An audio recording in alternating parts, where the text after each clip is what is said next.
risque Rabbi subhanahu wa ta'ala. Donc, voilà. Donc, faut voir, pour l'instant, voilà, en résumé, c'est voir le côté aussi récompense qui soulage. Il y a quelqu'un. Salam alaikum. Salam alaikum. Hein, comme ça. Alaikum salam wa rahmatullah.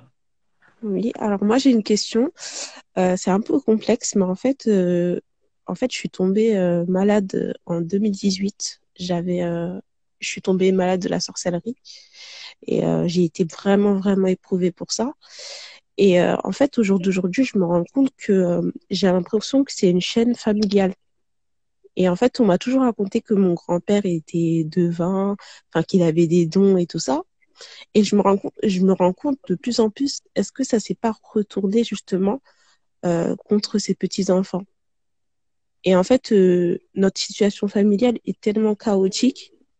Mon père, il est complètement à l'ouest, ma mère aussi, mes frères et sœurs, personne s'en sort en fait dans la famille. Donc en fait, je comprends pas, je sais pas ce que je dois faire, je sais pas comment casser cette chaîne-là, je sais pas. Est-ce que tu ne sais pas ou tu penses peut-être savoir? Bah, je pense savoir, je pense que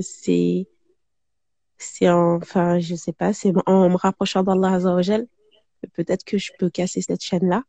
Mais c'est tellement dur pour moi de me rapprocher d'Allah Azza wa Jal, bah, du coup, je fais mes prières et tout ça, enfin, j'essaye d'être droite, mais c'est tellement dur. J'ai l'impression qu'on me combat vraiment, quoi. En vrai, j'ai une petite inspiration, si tu me permets. Ouais, Jazek. Oui, voilà, j'aime bien poser des questions juste pour bien comprendre. Quand tu dis Ok. c'est tellement dur, qu'est-ce qui est dur? Bah, en fait, à chaque fois que je vais me rapprocher d'Allah Azza wa Jal, soit je tombe vraiment malade, soit j'ai mal à la tête, j'ai mal au ventre, enfin, j'ai l'impression qu'il y a tout qui me stoppe, en fait. Mhm. Et quand tu te forces, ça donne quoi? Si tu venais à te forcer, donc c'est dur, et tu essaies de maintenir le cap.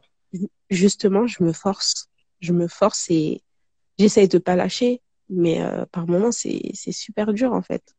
Mhm. J'ai l'impression vraiment de faire un combat contre Shaitan, de tous les côtés, en fait. Du côté de ma famille, du côté de... Je sais pas comment vraiment expliquer la chose, mais j'aimerais tellement m'en sortir, en fait. Et j'ai l'impression que c'est un tourbillon familial, en fait. Et tant que cette chaîne-là, elle se casse pas, bah, ça va continuer, quoi. Ok? Et quelle est la sagesse selon toi que ce soit dur? En quoi le fait que ce soit dur pourrait être bénéfique pour toi, si on a une bonne opinion d'Allah Tabaraka wa Ta'ala, en quoi la difficulté serait positive pour toi? En quoi elle aurait un côté, voilà, quelque chose de bien? Quel serait le bien si on devait voir un bien derrière cette difficulté ou avec cette difficulté? Bah, je pense que ce serait déjà une expiation de péché. Une expiation de péché et ça me permettrait d'encore plus me rapprocher d'Allah Azza wa Jal. Et je me rends compte que c'est un bienfait quand même, cette épreuve, mais elle est tellement dure en fait en sens. Et j'aimerais tellement en parler aussi à mes parents et leur dire en fait d'arrêter tout ce qui est en rapport avec la sorcellerie parce que j'ai l'impression que ça nous attend, nous, vraiment, les enfants, quoi. Mhm. Ok, Donc, j'avais d'autres questions. Ouais. oui, comment en fait faire parvenir ce message-là à nos parents, en fait, d'arrêter ce genre Ok. de choses, d'aller peut-être chez des devins. Après, je pense pas qu'ils font vraiment de la sorcellerie, mais je pense que ils ont déjà eu affaire à des devins, des choses comme ça, quoi. Parce que quand je suis tombée malade, on me faisait de l'eau coranisée, on faisait, enfin, des choses vraiment bizarres. Un jour, je me souviens, on avait acheté une poule et on me l'a mis sur moi pour sacher apparemment le diable, quoi. Enfin, beaucoup de Mhm. choses comme ça, quoi. Mhm. J'ai une chose en tête, mais mon frère, il voulait intervenir. Je vais laisser intervenir. Ok. Bon, moi, salam alaikum, ma sœur, j'espère que vous allez C'est bien. comme ça, oui. Oui, Alhamdulillah, alhamdulillah. alhamdulillah. Moi, ce que je voulais vous dire, ma sœur, c'est par rapport à votre bonne opinion d'Allah. Déjà, voilà, ce qu'on peut prendre dans le Coran, dans l'histoire de Moussa, alayhi salam. Allah, subhanahu wa ta'ala, a fait en sorte que Moussa, alayhi salam, fasse une battle avec des sorciers. Et malgré que c'était des sorciers qui faisaient de la sorcellerie, etc., qui faisaient du mal aux gens, eh ben Allah, il en a décidé autrement pour eux. Le matin, ils étaient sorciers, et après, ils sont morts martyrs. Et donc, Allah, subhanahu wa ta'ala, il faut avoir une bonne opinion de lui. C'est pas que, voilà, la personne a pris un choix, donc ça a un impact. Allah, il est juste, c'est un truc d'injustice à lui-même. Et il faut penser du bien d'Allah. Et aussi par rapport au père d'Ibrahim, alayhi salam. C'est lui-même qui sculptait les statues. Mais son fils, c'est l'ami intime d'Allah. Donc, parfois, ça n'a pas de répercussions. Là que tu me corriges si je me trompe. Et le plus important, c'est de penser du bien d'Allah. Parce qu'Allah, subhanahu wa ta'ala, il fera pour toi ce que tu penses de lui. Et si tu pars déjà avec une mauvaise opinion d'Allah, eh ben, sans le vouloir, bien sûr. Le fait de dire, voilà, que si mon père, il a fait, si maintenant quelqu'un m'a fait ça, eh ben, ça a des répercussions sur moi. Donc, c'est comme si maintenant, tu remettais un peu la faute inconsciemment. Alors là, moi, je mesure mes mots, euh, par rapport au divin. Alors que Allah, subhanahu wa ta'ala, il veut notre bien. Allah, il sera pour toi ce que tu penses de lui. Donc, ma soeur, moi, ce que je peux te dire, la solution, elle est dans quoi? C'est ta manière de voir les choses. Même Allah, il nous dit, il nous pose la question à tous les hommes et tous les êtres, à tous les hommes et toutes les femmes. Il dit, Mhm. يا أيها الإنسان ما غرك بربك الكريم. Ô homme, Allah s'adresse à tous les êtres humains. Qu'est-ce qui t'a trompé au sujet de ton Seigneur? Allah subhanahu wa ta'ala, comme l'a dit mon frère, il a 100 miséricordes. Il en a descendu qu'une ici sur terre. Et parmi cette miséricorde, dans cette miséricorde, il y a tout le Coran, qui est le Coran, qui est tout ce qu'il y a dans le Coran, c'est une miséricorde. Et dans le Coran, il y a quoi? Qu'Allah, il peut transformer les péchés en hasanat. Qu'Allah, subhanahu wa ta'ala, tant qu'on revient vers lui, il nous pardonne, etc. Et parmi cette miséricorde, c'est quoi? C'est le prophète, alayhi salam. C'est l'amour d'une mère envers son enfant. C'est tout l'amour qu'il y a ici, toute la miséricorde qu'il y a ici. C'est une miséricorde par rapport à ça. Et Allah, il dit, Wallahu yuridu an yatuba alaykum. ويريد الذين يتبعون الشهوات أن تميلوا ميلا عظيما يريد الله أن يخفف عنكم وخلق الإنسان ضعيفا. Allah, il veut accepter votre repentir.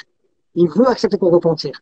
Et Allah, il dit, ceux qui suivent leur passion, à l'image de Shaitan, que ce soit les shayatines parmi les êtres humains et les djinns, eh ben, eux, ils veulent que tu causes, que tu sois dans la perte la plus totale. Et là, il veut ton bien. Donc, c'est important de changer son paradigme, déconstruire sa manière de voir les choses et la reconstruire correctement en ayant une bonne opinion d'Allah et la grille de lecture qui est dans le Coran et la tradition prophétique. Déjà, Mhm. juste ça, c'est un grand travail que vous devez faire parce que Allah, il sera pour vous ce que vous pensez de lui. Donc, si maintenant vous pensez que du bien d'Allah subhanahu wa ta'ala et vous faites un travail dans votre cœur pour combattre les waswas de shaitan, etc., eh ben, sachez que, Inch'Allah, c'est déjà l'une des plus grandes guérisons parce qu'Allah, il nous dit lui-même. Et Allah, il manque pas ses engagements. إن الله لا يخلف الميعاد. Allah, il manque pas ses engagements. Quand Allah subhanahu wa ta'ala, il nous dit que on sera, Allah, il sera pour nous ce qu'on pense de lui, et ben, c'est la réalité. Et comme je dis là tantôt, si vous pensez du bien d'Allah, vous pouvez faire des choses qui dépassent l'entendement. Allah, il pourra même changer les lois de la physique pour vous. À l'image aussi des gens de la caverne. Quand Allah subhanahu wa ta'ala a fait en sorte que les rayons du soleil, ils soient déviés et qu'ils ne les touchent pas. Pourquoi? Parce qu'ils Mhm. avaient une bonne opinion d'Allah subhanahu wa ta'ala. Ils ont tout laissé, alors que c'était des nobles, ils ont tout délaissé pour Allah subhanahu wa ta'ala. Pourquoi? Parce qu'ils avaient une bonne opinion d'Allah. Malgré qu'ils avaient un statut social élevé, ils étaient bien, etc. Et ben, ils ont tout quitté, alors que c'est des jeunes pour Allah subhanahu wa ta'ala, pour aller quoi? Pour aller dans une grotte. Et Allah, il les a fait vivre là, 300 et quelques années, subhanallah, dans une grotte. Pourquoi? Parce qu'ils avaient une bonne opinion d'Allah. Et la bonne opinion d'Allah, c'est la clé. Pour moi, c'est la clé de l'adoration. Parce que c'est ce qui va te permettre de transcender dans tous les domaines. Désolé, moi c'est folklorique, là je suis dans un balcon, là on est au Maroc. Donc si vous entendez des sons bizarres, c'est pas ma faute. Je vais couper même Non, c'est pas le grave. silencieux quand je parle. Donc Mhm. au bac, je te laisse continuer. Moi, c'est sur un autre angle que j'essaie de comprendre la situation de la sœur, parce que j'ai l'impression que de son côté, c'est pas la question de l'opinion d'Allah Tabaraka wa Ta'ala qu'elle se pose des questions, mais c'est sur le côté, est-ce que les enfants et les petits-enfants sont en train de subir la conséquence de Mhm. la sorcellerie qui a été faite? C'est bien ça, ma sœur, hein? Exactement. C'est Voilà. pas vraiment l'opinion parce que, Voilà. alhamdoulilah, j'essaie de garder une bonne opinion d'Allah Azza wa Jal. Mais en fait, c'est vraiment le fait, est-ce que vraiment ça peut répercuter sur nos vies à nous? Parce que aujourd'hui, quand je regarde les enfants de mon père, bah, aucun ne s'en sort. Tout le monde est malheureux. Pourtant, il a beaucoup d'enfants, mon père. On doit être 17 ou 18, un truc du genre, mais de deux femmes différentes.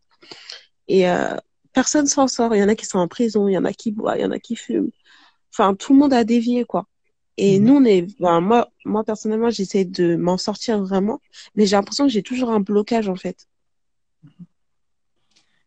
Mais est-ce que, question, moi j'aime bien les questions parce que les questions vont t'aider à pouvoir aller à l'intérieur et trouver tes ressources, c'est-à-dire en matière de spiritualité.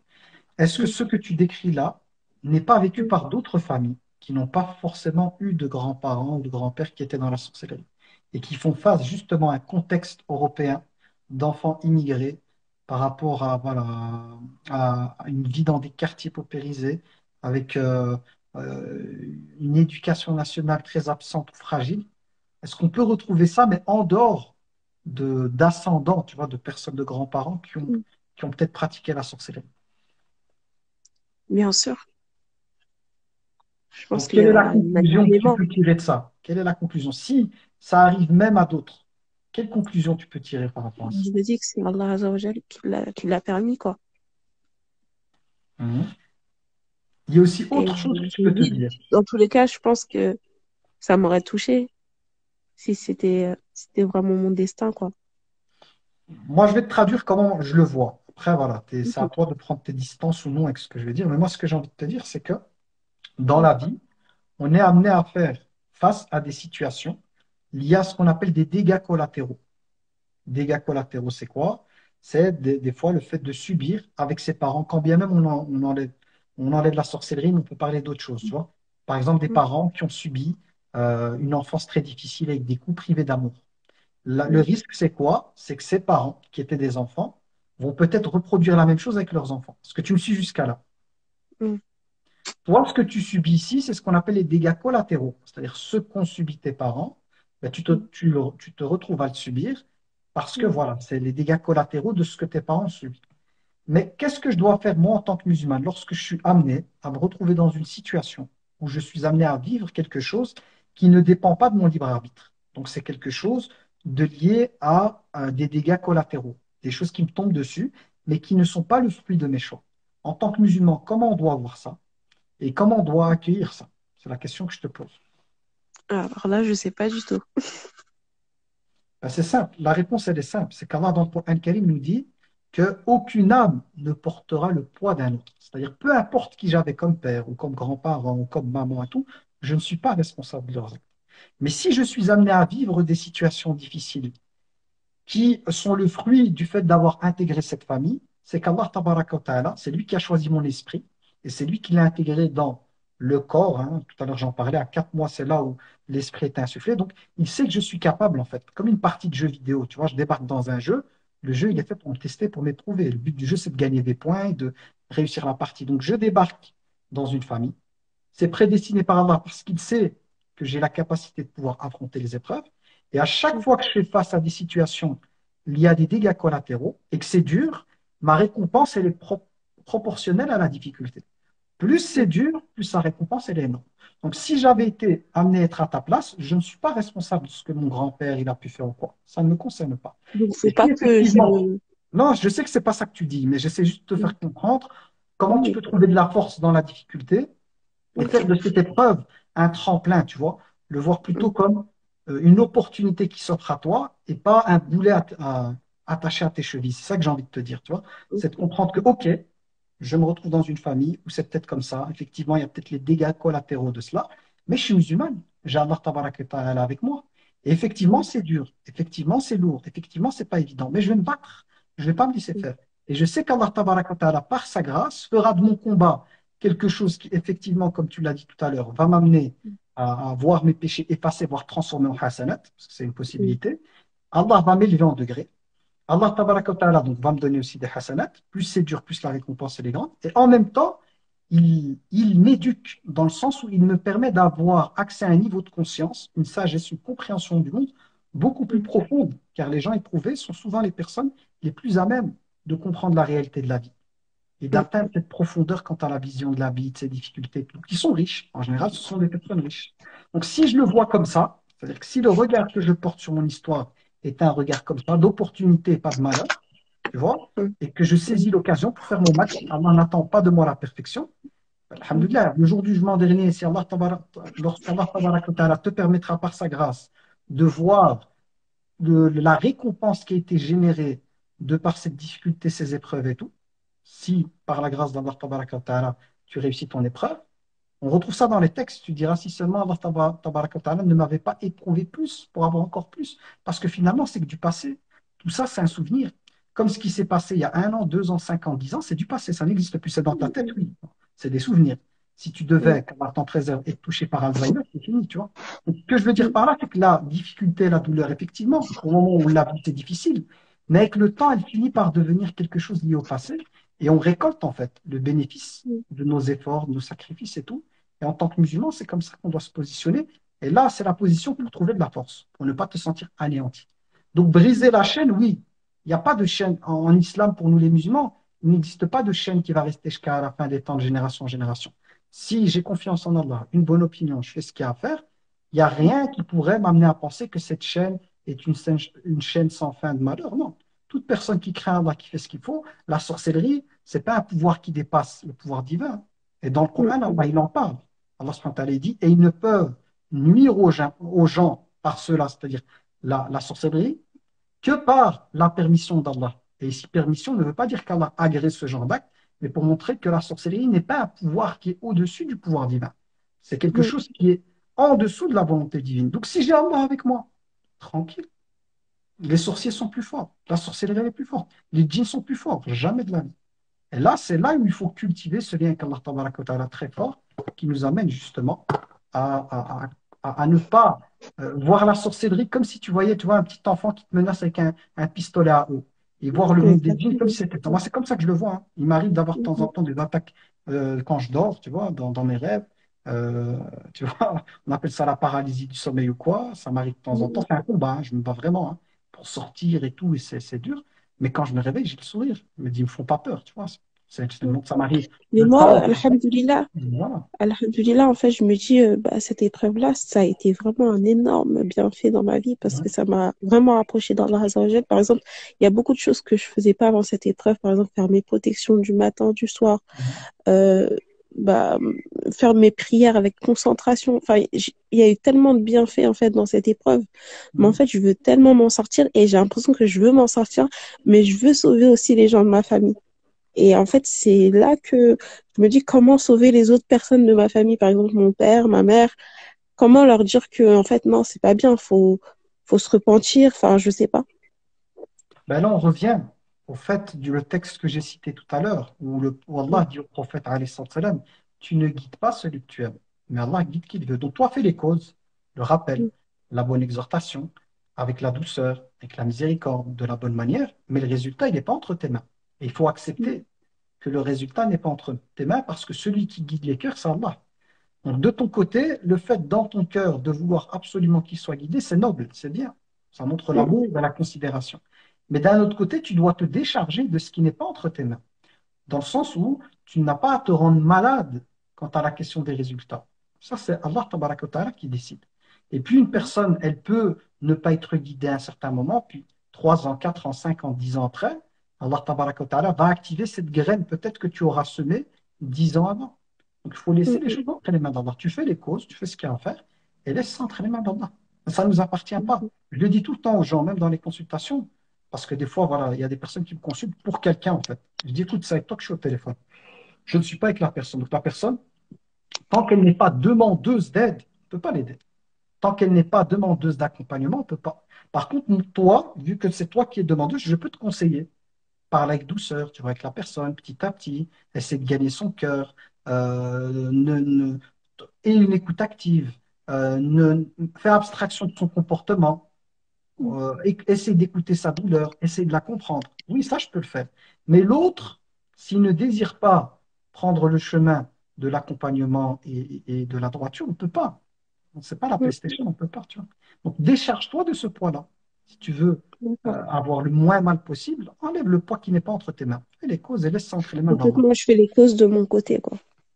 Voilà. Je fais les causes. D'accord, Inch'Allah. d'accord. Qu'Allah tabaraka wa Ouais. ta'ala les guide. Qu'Allah tabaraka wa Amen. ta'ala te soulage de cette peine que tu es en train de vivre. Qu'Allah te Amen. débarrasse de ce mal qui te touche, toi et les membres de Amen. ta famille.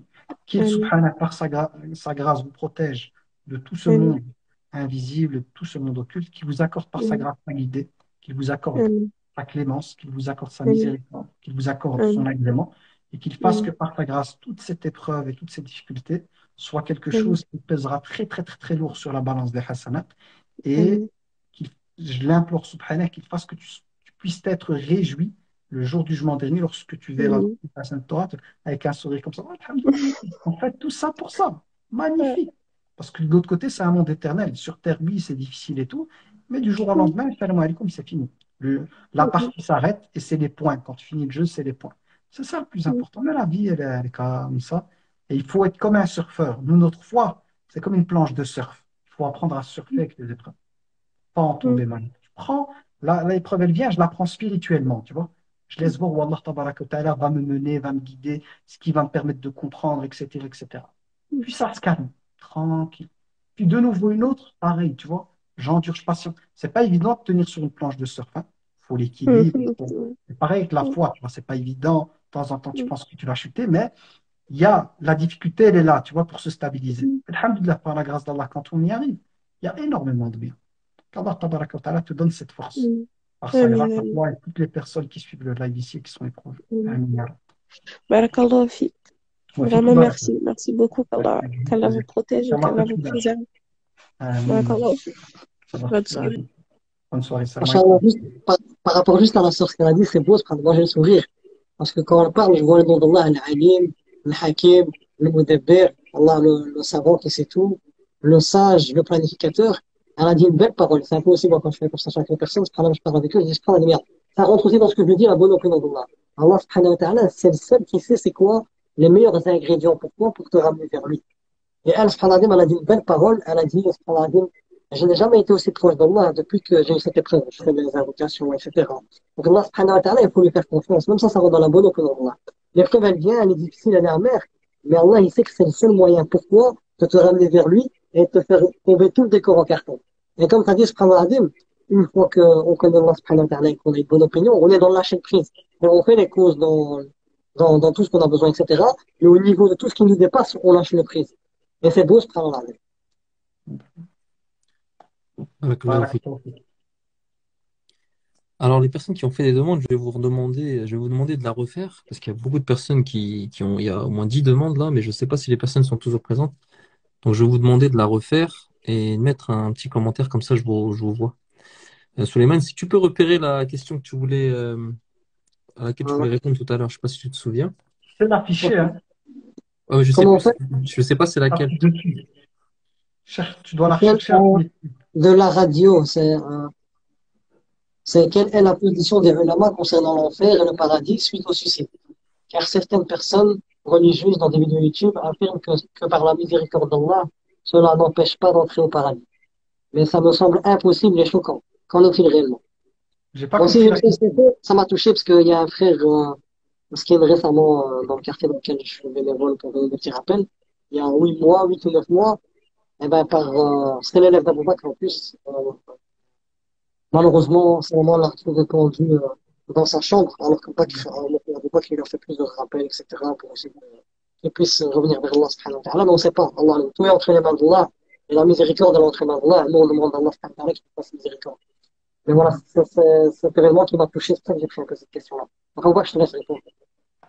Alors ici, ce que beaucoup de gens ne savent pas, c'est qu'en matière de hadith, hadith, il faut prendre toutes les pièces de puzzle liées à une thématique pour comprendre, avoir une compréhension exacte. On a des textes qui vont parler de péché et qui vont parler de la conséquence des péchés. C'est-à-dire quand une personne fait quelque chose, voilà, qu'elle se suicide ou qu'elle fait ceci, qu'elle fait cela, elle risque quelque chose. De manière générale, il y en a qu'elle soit croyante ou pas, ou qu'elle soit non croyante, elle est visée par la sanction éventuelle qui est le fruit de la mauvaise action. Mais ce que les gens oublient, c'est que déjà, il y a le repentir qui est possible. Ici, dans ce cas-ci, un suicide, ben, il y a pas, la personne elle est décédée, donc comment elle va faire pour se repentir? Mais il y a aussi ce qu'on appelle Mashi'atillah, que la personne sera euh, selon le bon vouloir d'Allah. Mashi'a, c'est la volonté. Allah subhanahu wa ta'ala connaît mieux la personne pour savoir ce qu'elle mérite de nouveau avec la justice divine. Et pour la question de la personne qui se suicide, effectivement, on a des textes qui indiquent que la personne qui se suicide ira en enfer.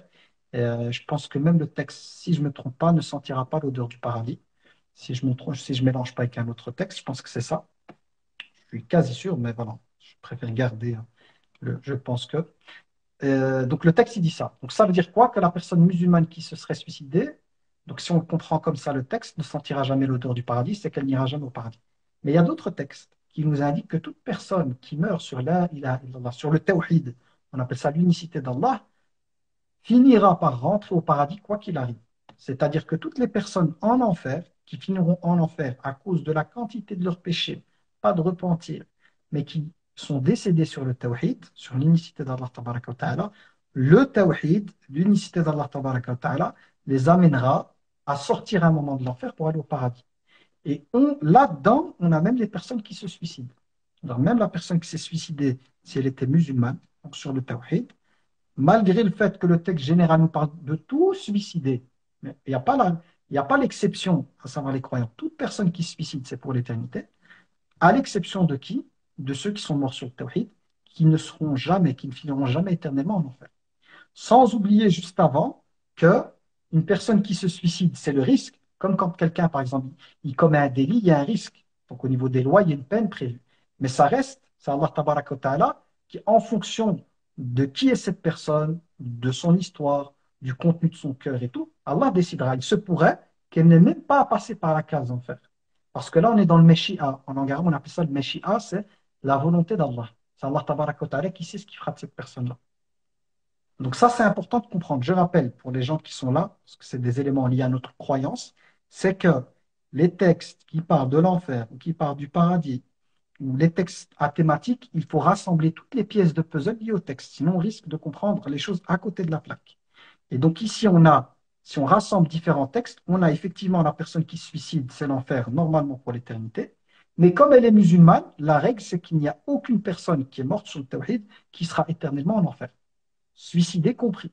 Donc finalement, cette personne-là, une fois morte, Allah décidera pour elle. Si elle fait quand même partie des personnes qui doivent passer par l'enfer, si elle est morte elle était musulmane sur le tawhid, elle finira par sortir. Parce qu'il y a l'exception à la règle, où il y a voilà, cet élément en plus qui amène à ce qu'elle ne soit pas éternelle. Donc, je pense que comme ça, j'ai répondu à la question. Si c'est pas clair, ceux qui étaient Malik et Souleymane pouvaient me dire qu'on n'a rien compris. Non, non, c'était très clair. Voilà. Alors, j'attends vos demandes, les personnes qui souhaitent monter. Donc, vous appuyez sur la petite caméra. Donc, c'est une question per personne et sinon, si vous avez une problématique, n'hésitez pas à monter. Les personnes qui me demandaient où est le lien pour la cagnotte. Donc, c'est une cagnotte pour récolter des fonds pour des puits. Donc, les puits, c'est ceux-là.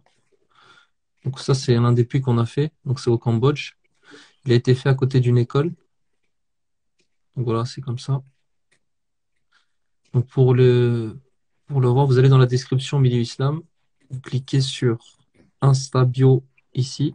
Ensuite, vous allez tomber sur cette page et la cagnotte, elle est là. Si vous voulez donner par PayPal, c'est juste ici. Donc, n'hésitez pas à donner. Donc, on a une demande.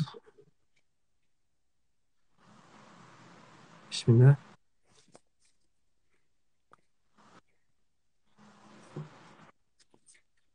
Donc, les questions, mettez-les dans la boîte à questions, ceux qui souhaitent pas monter. Salam alaikum. Oui, allô? Oui. Michael, Oui, salam alaikum. J'espère que vous allez bien. alhamdulillah. Est-ce que vous m'entendez bien? Alors, moi, j'ai une question concernant l'achat d'une maison à crédit. Et je vais expliquer la situation en essayant d'être précise et concise. Donc, lorsque on a fait la demande pour cette maison, donc il y a 1 an et demi, on avait l'intention de faire cet achat à crédit. Et c'est un dispositif d'accession à la propriété. Et, euh, et donc là, au bout d'1 an de location, parce que pendant 3 ans, on peut être locataire, et au bout d'1 an, il y a une prise de conscience par rapport à la lecture du Coran, par rapport à des échanges, par rapport à des cours, que voilà, on a compris que l'intérêt usuraire est illicite. Et nous, on ne voudrait pas habiter, enfin, faire quelque chose qui déplaît à Dieu. Et maintenant, ma question est on se trouve un petit peu dans une situation un petit peu inconfortable, entre guillemets, parce qu'au bout des 3 ans de location, il faudrait prendre une décision, à savoir soit quitter le logement, soit acheter la maison. Avec mon mari, on a pensé à des alternatives pour éviter le crédit. Parmi ces alternatives, c'est soit demander à notre entourage et rassembler la somme, soit passer par la banque islamique ou encore passer par une banque classique et comment dire demander en fait comment ça s'appelle, le crédit à taux zéro et donner la somme vraiment au maximum pour éviter le crédit. Mais ça, comme c'est une banque classique, forcément, ils voudront nous faire payer le crédit usuraire. Et donc, moi, ma question, c'est que si jamais, avec ces trois solutions, on n'arrive pas comment dire, à acheter la maison sans passer par le crédit usuraire et qu'on n'a pas de plan B pour la location, quel serait comment dire, notre choix, entre guillemets, sachant qu'on vraiment, on veut à tout prix éviter l'achat avec le crédit. Voilà. Ok. J'espère que ça a été clair. Oui, j'essaie juste de réfléchir à la manière dont je vais aborder la question, parce qu'il y a la question, et puis il y a Oui, l'idée. Ça, c'est voilà, en matière de pédagogie, en matière même d'enseignement, il faut savoir une question quand elle est posée, c'est par quelle porte je vais rentrer pour essayer, oui, Inch'Allah Ta'ala, de toucher à la cible comme il faut. Et le fond, c'est que j'ai envie que tu comprennes quelque chose de profond, plus que bon, la situation en tant que telle, mais il y a quelque chose, un enseignement spirituel derrière. Première des choses à d'accord. savoir, c'est que en matière de riba, nous, effectivement, les musulmans, on doit s'éloigner de riba, de l'usure, comme on s'éloigne de la peste. Il faut vraiment s'éloigner de celle-ci comme la peste.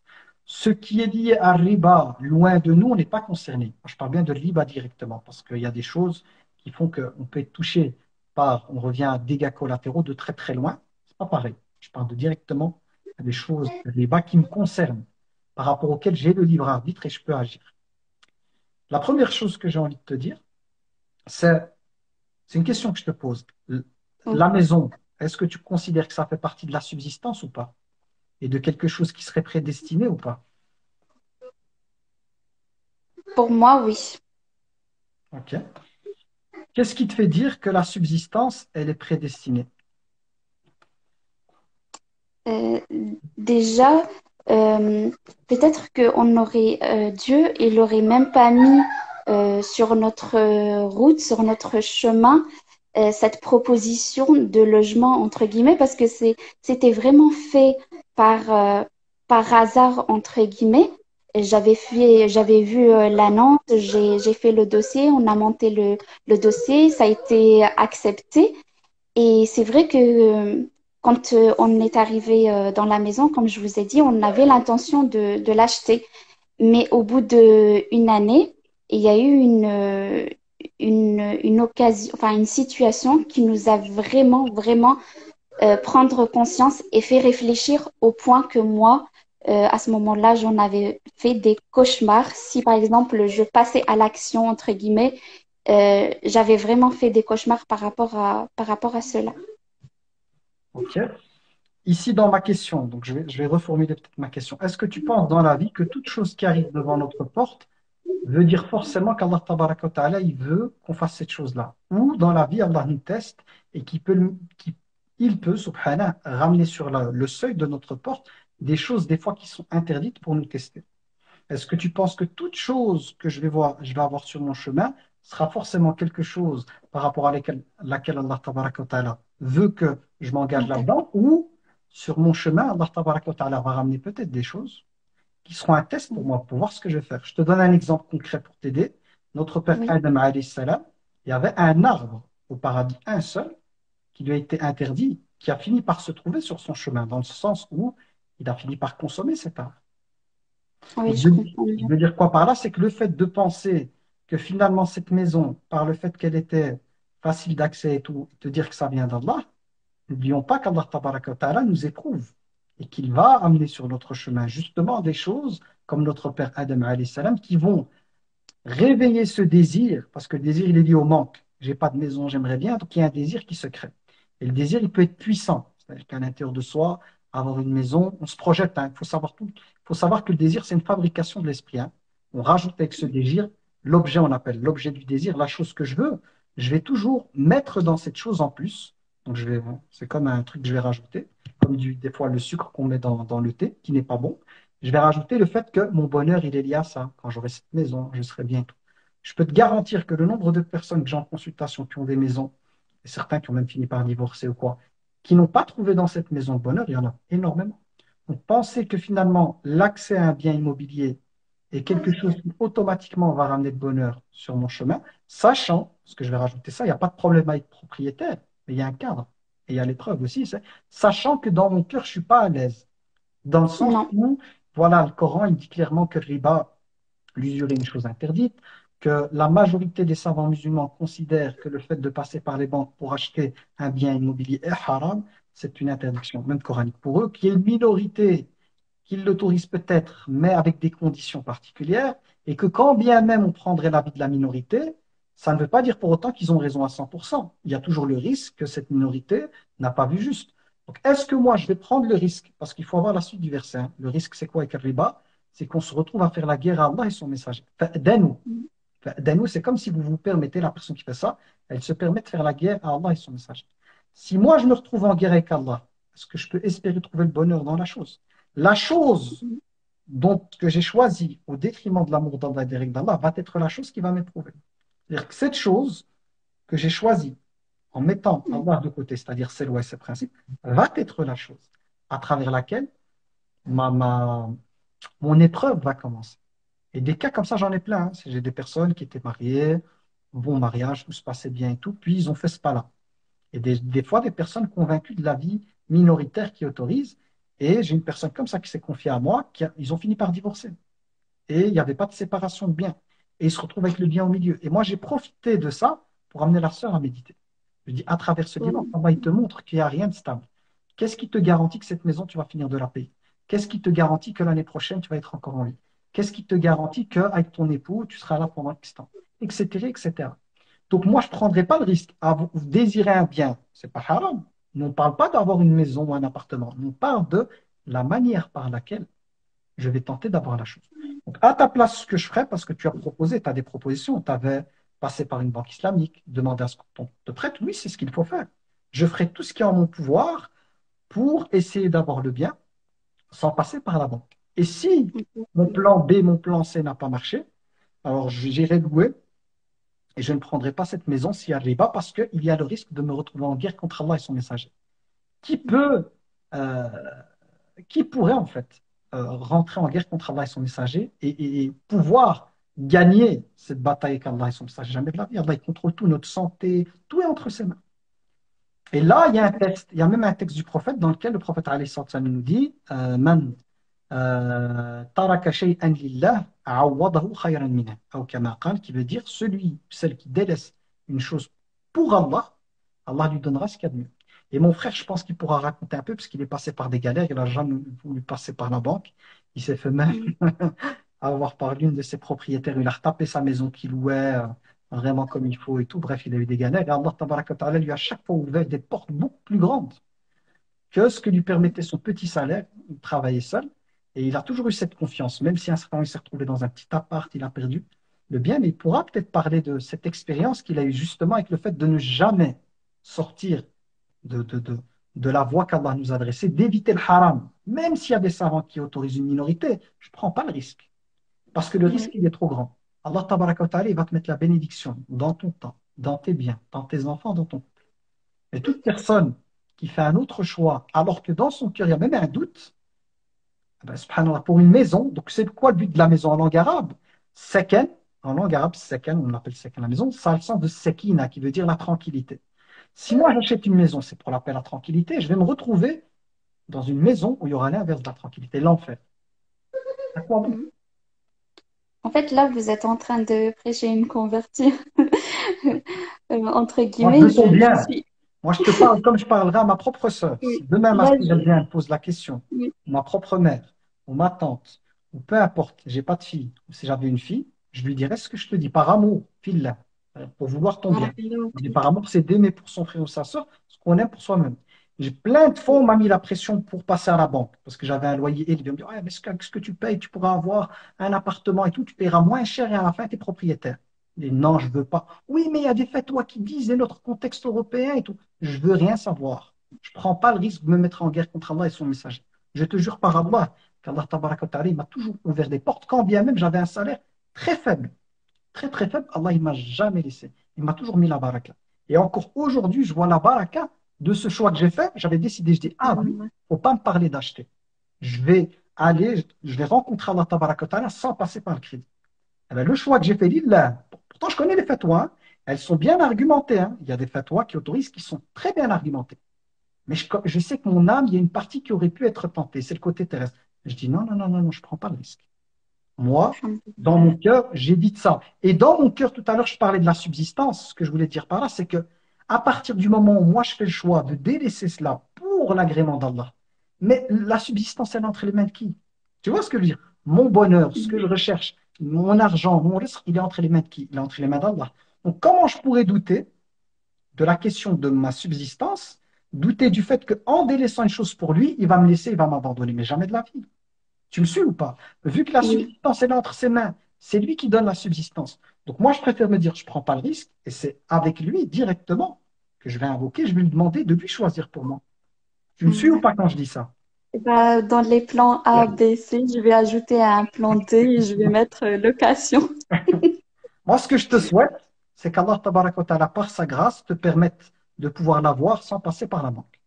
Exactement. Fais ta prière de consultation, fais tes doigts, et par rapport aux résultats, fais les causes pour le halal, l'avoir un halal. Si malgré tout, ça ne mord pas, c'est que ton bien, il est ailleurs. Peut-être que l'endroit même, il n'est pas bien pour toi, ou tes futurs enfants, si tu as tes enfants, ton couple. Peut-être qu'Allah, il a un autre plan ailleurs, quel test il est là.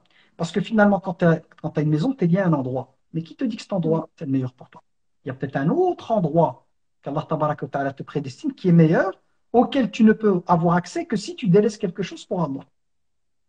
Tu me suis ou pas? Donc, ce que tu vas faire, c'est faire les causes, tout faire dans le halal pour avoir le bien, parce qu'on doit faire les causes jusqu'au bout, mais laisse le résultat entre les mains d'Allah. Et si finalement il décide que c'est mieux ailleurs, et le cœur qui agrée cette chose-là, car ça veut dire que ton bien pour toi, ta famille et tout, sera ailleurs. Ailleurs, tu vas rencontrer d'autres gens. Et peut-être qu'une personne, il suffit des fois dans la vie d'une personne, dans ta vie qui rentre pour révolutionner ta vie par la grâce d'Allah. Donc, il se pourrait que tu sois privé à un endroit d'une personne capitale dans ton histoire, ou deux, ou trois, ou quatre, en faisant le choix d'Allah, si tu dois être réorienté, tu seras toujours réorienté là où c'est mieux. Et ça, médite. Moi, je te parle de mon vécu, hein. Dans ce que je te dis là, je te promets que dans ma vie, chaque fois on me disait, mais vas-y, va à la banque. Je ne disais jamais, moi je suis quelqu'un de têtu. Surtout quand voilà, j'ai une idée, ma famille, ils savent comment je suis. Quand j'ai quelque chose en tête, il n'y a personne qui peut l'enlever. Et surtout par rapport à la religion. J'étais déterminé jamais de la vie. Alhamdoulilah, je remercie Allah tabaraka wa ta'ala, qui m'a ouvert des portes encore plus grandes que celles que je n'aurais jamais pu imaginer. Donc, alhamdoulilah. Moi, je Bakr, dernière petite intervention que je vais aller parce que je suis un peu fatigué. Par Ouais. rapport à ce qu'elle a dit la sœur, et Allah, il dit un verset, كل نفس ذائقة الموت ونبلوكم بالشر والخير فتنة وإلينا ترجعون. Allah dit que tout le monde va goûter à la mort et Allah il va nous éprouver par le mal et le bien à titre de tentation et que c'est vers lui le retour. Donc Allah subhanahu wa ta'ala, parfois il nous montre même dans le Coran que parfois il te met des épreuves devant toi. À l'image des gens quand Allah subhanahu wa ta'ala, il y a des personnes qui ont fait le Hajj et il a mis des points devant eux qui pouvaient chasser, etc. Mais c'était interdit pour eux. Sinon, dans l'histoire de Talut, quand il a dit à son peuple, avec il avait son armée, et ils ont traversé un fleuve, ils avaient soif, il faisait très chaud. Il a dit, Allah, il vous a permis de boire qu'avec vos mains, comme ça. Et il y en a, les véridiques, ils ont vu comme ça, alors que les autres, ceux qui ont vu beaucoup, eh ben Allah subhanahu wa ta'ala a décidé qu'ils font plus partie de l'armée de Talut. Et pour qu'ils restent qu'avec les véridiques. Mais quoi, c'était une épreuve. C'est une épreuve qu'Allah il leur a mis pour distinguer qui est le bon, qui est le mauvais. Et moi, par rapport à ça, c'est une fois que tu sors du cadre d'Allah subhanahu wa ta'ala, tu deviens une proie facile pour Shaitan. Le fait de rester dans le cadre d'Allah subhanahu wa ta'ala, t'as un bouclier ultime. Parce que وَمَن يَتَّقِ اللَّهَ يَجْعَلْ لَهُ مَخْرَجًا. Et le fait de sortir du cadre, eh ben, tu deviens une proie facile. Et subhanallah, ce que je peux dire aux gens par rapport à ça, c'était avec moi, Abou Bakr, je voulais acheter une voiture, et je suis parti chez un concessionnaire, et ils vendaient des voitures occasion, et j'étais intéressé par une voiture. Et je lui ai demandé est-ce que c'est sans intérêt, il m'a dit c'est avec intérêt, puis j'ai laissé, alors que je voulais une voiture, et puis j'étais avec mon frère Abou Bakr, chez un concessionnaire, où ils vendaient des nouvelles voitures. Et subhanallah al-azim, j'ai eu la même voiture que je voulais, mais en neuf, avec 0 km. Et avec 13 000 euros de ristourne. Donc, je dis dans le halal, mon risque, comme tu as dit, pas que ton risque, c'est ton risque. Mais Allah subhanahu wa ta'ala, il te teste. Et une fois que, voilà, tu réussis le test, la félicité, elle vient. T'as une belle part ici-bas et une belle part dans le delà. Donc, moi, mes frères et sœurs, je vous aime pour Allah subhanahu wa ta'ala. Et je vous dis, la clé, c'est d'avoir une bonne opinion d'Allah subhanahu wa ta'ala et de cheminer vers lui et savoir aussi que tout ce qu'Allah, il a créé ici sur terre, Allah, il l'a mis à ta disposition. Pourquoi? Pour te rapprocher de lui. Et ça doit pas être une finalité. Tout ce que tu souhaites ici-bas, ça doit pas être une finalité, mais un moyen qui va te permettre d'avoir la satisfaction d'Allah subhanahu wa ta'ala. Donc c'est important, de réfléchir comme ça. Ok, moi je suis là que de passage, je peux partir à n'importe quel moment. Donc moi, tout ce que je possède, il peut partir. Donc moi, si je suis malin, Allah il dit dans le Coran, وَالَّذِي خَلَقَ لَكُم مَّا فِي الْأَرْضِ جَمِيعًا. C'est Allah qui a créé tout ce qu'il y a sur terre à ma disposition. Pourquoi? Pour concrétiser le but de mon existence qui est وَمَا خَلَقْتُ الْجِنَّ وَالْإِنسَ إِلَّا لِيَعْبُدُونَ. Je n'ai créé les djinns et les humains que pour qu'ils m'adorent. Et ce verset, il a 3 significations. Après ça, j'ai terminé. Unifier Allah subhanahu wa ta'ala, concrétiser la ilaha illallah, à travers les 7 conditions de l'Illallah. Liute'un, obéir à Allah subhanahu wa ta'ala. Et en obéissant à Allah subhanahu wa ta'ala, tu deviens la meilleure version de toi-même. Et troisièmement, liya'rifun, apprendre à connaître qui est Allah subhanahu wa ta'ala. Donc voilà. Qu'Allah subhanahu wa ta'ala vous comble ses bienfaits. Moi, je suis un peu épuisé. Uhibbukum fillah. Qu'Allah vous accorde le meilleur ici-bas et dans l'au-delà. Et voilà, préparez-vous à rencontrer Allah. Et que Allah subhanahu wa ta'ala, il nous dit dans un verset, فَلَا تَغُرَّنَّكُمُ الْحَيَاةُ الدُّنْيَا وَلَا يَغُرَّنَّكُمْ بِاللَّهِ الْغَرُورُ. En résumé, Allah, il nous dit que cette vie d'ici-bas ne nous trompe pas par rapport à notre mission ici sur terre, et que le trompeur, qui est Iblis, ainsi que Iblis, ne trompe pas sur Allah subhanahu wa ta'ala. Donc que la vie d'ici-bas ne te trompe pas, toute sa parure, etc. Faisons un moyen, mais pas une finalité, et que Shaitan ne te trompe pas lorsque tu es dans des épreuves et que c'est difficile. Fais en sorte que Allah subhanahu wa ta'ala, il soit toujours dans ton cœur et que tu as toujours une bonne opinion d'Allah subhanahu wa ta'ala, et pas l'inverse. Voilà. Subhanallah bihamdik, ashhadu an la ilaha illa ant, astaghfiruka wa atubu ilayk, barakallahu fikum, Allah yajazik malik, et barakallahu fik Abu Bakr, je t'aime pour Allah. Tu es mon frère et un modèle pour moi, et qu'Allah fasse en sorte qu'on puisse avoir une seule vue qui nous permet d'avoir notre félicité ici-bas dans le delà, c'est la vue d'Allah subhanahu wa ta'ala et son agrément. Sinon, tout le reste qui sont sur Instagram, les réseaux sociaux, ça c'est pour augmenter les hasanat, mais la vue principale, c'est la vue d'Allah subhanahu wa ta'ala qui nous permet d'avoir une belle part ici-bas, une belle part dans le delà. Salam alaikum wa rahmatullahi wa barakatuh. Alaykoum salam. À bientôt, mon frère. Salam wa rahmatullah. Voilà. Subhanallah. Micro, il m'a Salam alaikum. Alaykoum salam wa rahmatullah. Vous m'entendez? Moi, j'entends. Oui, oui, très bien. On t'écoute, ma soeur. Ah, super. J'étais passée au tout début, mais je ne sais pas ce qui s'était passé. Ça avait tout coupé. Ah, c'est possible. Alors, ouais. Alors moi, j'ai une question par rapport à la prière de Fajr, où il m'arrive d'être tellement fatiguée que ou j'entends pas mon réveil, ou je mets la main sur le réveil et j'éteins, ou je mets un réveil et j'essaye de faire Ashuruk, ou j'essaye de rattraper mes 2 unités, enfin je sais pas rattraper, mais je fais 2 unités de prière dès que je me réveille. Et je voudrais savoir, comme ça fait pas très longtemps, enfin ça fait quelques années que je fais la prière, mais pas, enfin quelques années, et que je sais très très peu de choses. Je voudrais savoir qu'est-ce qui est préférable. Est-ce que je dois veiller la nuit comme pendant le Ramadan, ou je mets plusieurs réveils. Enfin, qu'est-ce que vous me conseillez? D'habitude, tu dors à quelle heure? Alors, malheureusement, je suis quelqu'un qui me couche tard parce que j'aime beaucoup lire.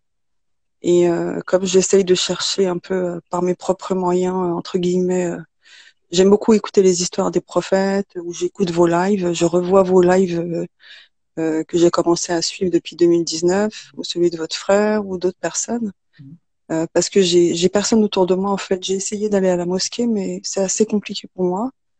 Et donc j'essaye de m'instruire, entre guillemets, m'instruire par la grâce d'Allah comme je peux. Mhm. Je sais que c'est pas... Mhm. Et le fait que tu dors jusqu'à le Fajr, d'habitude, sans effort, ou tu dors bien avant, Mm. le sommeil te prend à quel moment?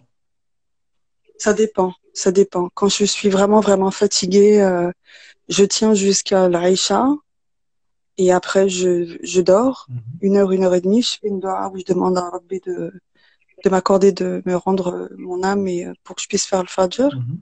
Donc ça arrive beaucoup de fois. Et puis des fois, je suis tellement fatiguée que j'entends pas le réveil. Mhm. Ok. Donc ici, la règle de base qu'il faut savoir, c'est que le fait de décider de dormir, il n'y a pas de souci. C'est normal, la nuit, elle est faite D'accord. pour dormir. Donc si tu dors, il n'y a pas de souci. Fais l'effort de dormir le plus tôt possible. Possible en fonction de Mm. tes capacités, ta réalité. Tu vois, tu fais ton maximum pour dormir le plus tôt. Pourquoi? Pour avoir la force de te réveiller à le Fajr. De plus, Mm. tu te dois de mettre un réveil, d'entreprendre toutes les causes pour te réveiller. Réveil, tu le mets à distance, tu utilises toutes les méthodes. Si malgré cela, avec tous les efforts, en ayant suivi toutes les règles et tout, malgré toi, tu n'arrives pas à te lever, tu as fait ce qu'il fallait faire et que tu n'es pas arrivé à te lever, à ce moment-là, quand on met en œuvre toutes les causes, on est excusé quand ça nous dépasse. Dalil, la preuve, elle est dans quoi? Elle est dans le fait qu'une femme est venue, s'est plainte, euh, elle s'est plainte auprès du prophète alayhi salatu wassalam, de son mari, en fait, qu'elle réveillait pour le fait, qui ne se réveillait pas. Il s'appelle Safwan. Il est connu, ce compagnon, parce que Mm. il dormait beaucoup. Un compagnon connu pour le sommeil profond. Et donc, elle a raconté au prophète, alayhi salatu wassalam, il dit, voilà, moi je le réveille, il ne se réveille pas et tout. Donc, le prophète, il est venu, donc il a parlé avec Safwan. Il a dit, voilà, voilà ce que ton épouse m'expose. Et Safwan de lui expliquer, de lui dire, Ya Rasulallah, nous, dans notre famille, on est des gens, quand on dort, on dort. On a un sommeil tellement profond que quand bien même elle essaye de le réveiller, il n'arrive pas, mais c'est malgré lui. Et le prophète de lui répondre, alors à ce moment-là, quand tu te réveilles, fais ta prière. Et les ulama ont utilisé ce texte, pour pas que ce soit une excuse, hein. Ils utilisent ce texte pour nous dire que quand une personne prend le chemin des causes pour essayer de se réveiller, qu'elle s'organise pour se lever, et que malgré le fait qu'elle s'est organisée, qu'elle a fait les causes, le sommeil prend le dessus, si le sommeil prend le dessus alors qu'elle a l'intention de se réveiller et qu'elle fait ce qu'il faut, là c'est pardonné par la grâce d'Allah, mais il faut faire la prière. Dès qu'on se réveille, la personne se lève, elle fait ses ablutions, elle rattrape ses prières. Alors, est-ce que, pardon de vous couper, Mhm. est-ce que, par exemple, c'était quand? Avant-hier, donc j'ai pas entendu mon réveil et je me suis réveillée, c'était 9h30. Mhm. Donc là, je me suis levée comme on aurait dit que quelqu'un m'avait piqué. Mhm. C'est une expression. Donc je me suis vite levée, j'ai été faire mes ablutions, je suis venue, j'ai fait mes 2 unités de prière, mais qu'est-ce que je dois dire dans ces cas-là? Est-ce que mon intention, elle est de rattraper le Fajr ou est-ce que mon intention, elle est de demander à Rabbi de m'accorder 2 unités de prière? C'est ça que je Non, il faut comprends pas. rattraper. C'est-à-dire que les prières que tu as ratées, Rattraper, quand d'accord. tu te lèves, la sunna, tu vas rattraper la sunna et tu vas rattraper la prière obligatoire. Le prophète a déjà vécu ça lui-même. Ils étaient en expédition avec les D'accord. compagnons et il avait laissé Bilal radiallahu anhu, pour les réveiller. Et ce qui s'est passé, c'est que Bilal a été pris par le sommeil. Et le soleil a fini par se lever, donc ils ont raté le Fajr. Et le premier à s'être réveillé, c'était Omar ibn Khattab radiallahu anhu, qui était choqué, il voit le soleil qui se lève et tout. Donc il a été réveillé, le prophète, en faisant du zikr. J'ai oublié la formulation, est-ce que c'était Allahu Akbar ou autre chose, mais il a été réveillé, le prophète, par des formulations de zikr. Et le prophète s'est réveillé. Donc il s'est réveillé, il a vu que le soleil s'est D'ac- levé, donc c'est trop tard, c'est pas l'heure du Fajr, mais ils étaient tous KO. Donc il a été chez Bilal.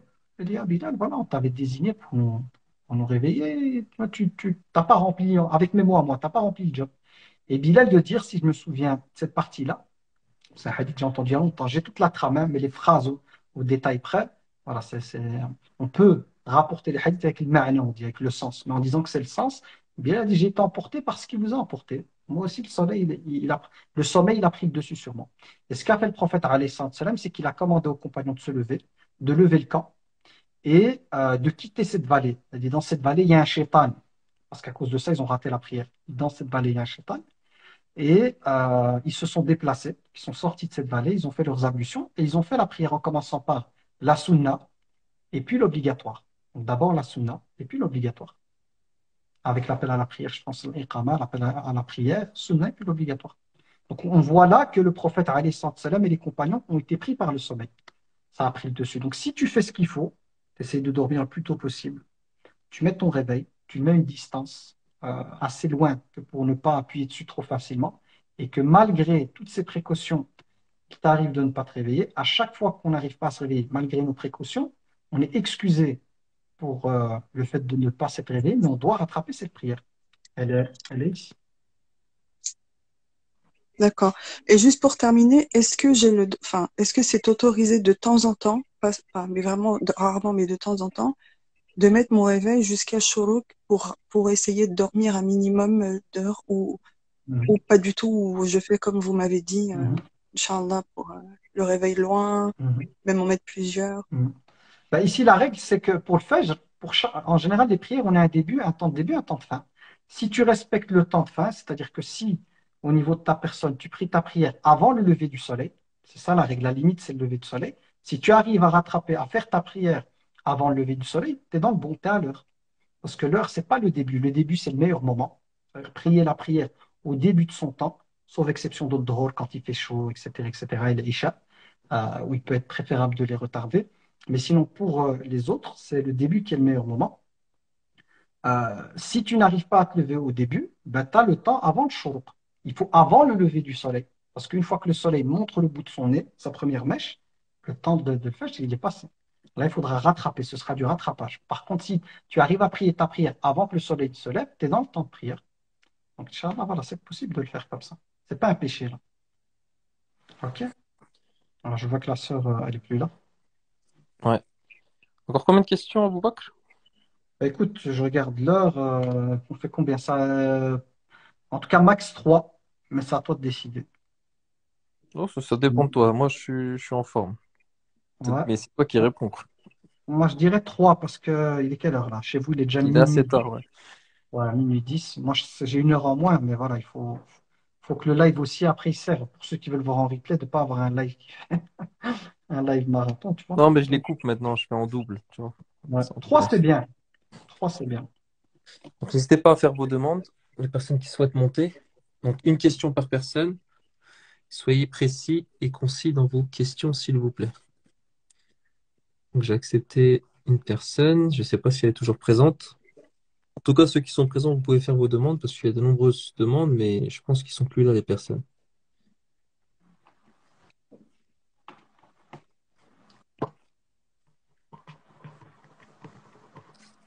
Donc, la cagnotte, elle est toujours disponible pour ceux qui le souhaitent. Elle sera disponible en description. Donc, ceux qui n'ont pas pu donner ce soir, elle reste disponible. Donc, n'hésitez pas à donner.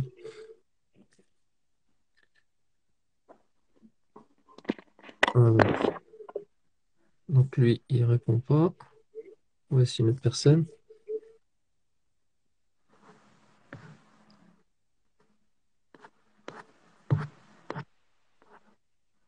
Euh, Il y a quelqu'un, hein? je vois pas. Si y a quelqu'un, dis-moi. Moi, Je il y vois- a quelqu'un. Salam alaikum. Mais ça tourne là. Ah, Donc, j'ai quelqu'un, moi, j'ai une image, mais ça tourne. moi, je vois personne, là. Ouais. Moi, j'ai une image et il y a le. Voilà. Il n'y a plus rien maintenant. Ouais, non, il y a un petit souci. Donc, j'attends vos demandes. Je suis en train de regarder vos questions à l'écrit aussi. J'aimerais savoir, est-ce que l'enfant hors mariage est affilié à son père? Sinon, qui sera le mahram lors du mariage d'une femme née hors mariage? Il y a deux Alors, c'est une questions. question. Ouais. La question, je la connais. Ce qui a bien, c'est que j'ai été creusé pour voir pour voir si ce n'était pas un sujet de divergence entre les savants, parce que des fois, voilà, on est face à des situations où le géniteur est connu, où la femme en question et l'homme qui ont commis ça, ben, en fait, ils sont en couple, dans le haram, mais en couple. Donc, c'est pas une femme qui a des rapports avec tous les hommes voilà, qu'elle rencontre. Parce qu'à l'époque, en fait, la femme qui avait un enfant, je dis la femme parce que c'est la femme qui accouche, hein. C'est pour ça que je dis la femme, pour qu'il y ait fornication adultère pour deux personnes. Mais la femme qui était enceinte, comme on ne pouvait pas savoir de qui était l'enfant, parce qu'en général, à l'époque, les femmes qui faisaient ça, euh, elles accumulaient, on va dire, les relations hors mariage. Donc, on affiliait, c'est l'avis majoritaire qu'on trouve même dans les écoles, c'est d'affilier l'enfant à la mère, c'est-à-dire à celle qui porte, à la génitrice, et pas au père. Et qu'à ce moment-là, le père n'est ni mahram ni rien. Ça, c'est un des avis qu'on retrouve, c'est un avis qu'on retrouve je- où il y a une bonne majorité, si je me souviens bien, de savants. La majorité de savants est de cet avis-là. Néanmoins, il y a un avis de Cheikh al-Islam ibn Taymiyyah, qui a été sûrement repris par d'autres, hein, mais en tout cas, on retrouve de Cheikh al-Islam ibn Taymiyyah, qui, lui, considère que si on connaît le géniteur et que la femme en question n'a eu de rapport, en tout cas au moment, à la période de la grossesse, et toute cette période-là, qu'avec cet homme avec lequel elle était en couple, mais hors mariage, c'est une chose interdite. On est bien d'accord, hein, c'est juste pour expliquer le cas. Cheikh l'Islam, dans l'avis sur lequel je suis tombé, dans ce cas précis, à savoir la femme qui était en relation avec un homme, on est sûr que c'est le géniteur, on peut affilier l'enfant au géniteur, ça veut dire à celui qu'on va appeler le père.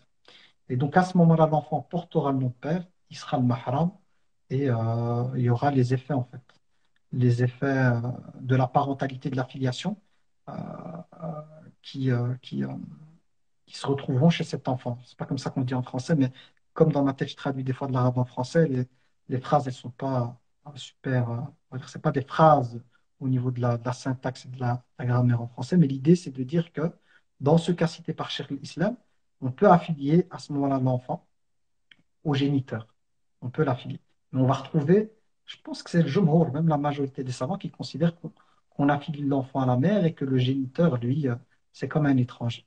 Mais l'avis de Cheikh Islam, il est appuyé en fait par le fait qu'il a des arguments, et notamment il y a un argument qui est fort, c'est qu'à partir du moment où on sait que l'enfant vient réellement d'un tel, et pour aussi l'intérêt, quand on regarde Massaleh aussi, cet enfant, en fait, si il n'a pas de père, dans le sens, voilà, il n'y a pas de lien de filiation avec son géniteur, ça va jouer sur le psyché et tout, c'est un avis qui offre des solutions à pas mal de cas, et j'ai eu un cas que j'ai dû gérer en live, hein, c'était avec toi Malik, d'un frère qui était avec je pense que c'était une personne qui était peut-être convertie, puis après elle est sortie de l'islam, quelque chose comme ça. Ils n'étaient pas mariés et ils ont eu voilà, des enfants ensemble et ils l'aiment en fait, c'était des filles, et ils les aiment vraiment et tout, ils en souffraient. Et là, je ne connaissais pas encore la vie de Cheikh Islam. Donc je lui ai dit, voilà, ces filles-là, ce sont des étrangères pour toi, et voilà. Mais là, avec la vie de Cheikh Islam, ça ouvre une solution. Vu que lui, il est musulman, elle est la chrétienne l'islam, ses enfants, il faut bien que quelqu'un s'occupe d'eux. On espère quelqu'un qui soit dans la religion pour les éduquer de la bonne manière. On veut le paradis pour elles. Et donc, cet avis de Cheikh l'Islam est un avis voilà, qui, alhamdoulilah, permet de trouver une solution à des cas comme ceux que j'ai cités juste avant. Allah a'lam. Je sais Barakallahu pas si fik. c'est clair, Malik. Tu utilises toi, je dis clair parce que c'est toi qui es avec moi en live. Mais des fois, parce que je peux peut-être m'en mêler Non, les non, ça pinceaux. va. Ça va. La sœur, je la vois plus. Par contre, je Il y a un vois que plein. problème de connexion, ça tourne comme ça. Ouais. La sœur, si tu peux refaire ta demande. Alors, on a une question à l'écrit intéressante. Faut que je la retrouve. Peut-on travailler dans l'événementiel, une salle de spectacle? Alhamdulillah, j'ai pu garder mon hijab. J'interviens uniquement pour le montage et le démontage du spectacle. Très bonne question. Très bonne question.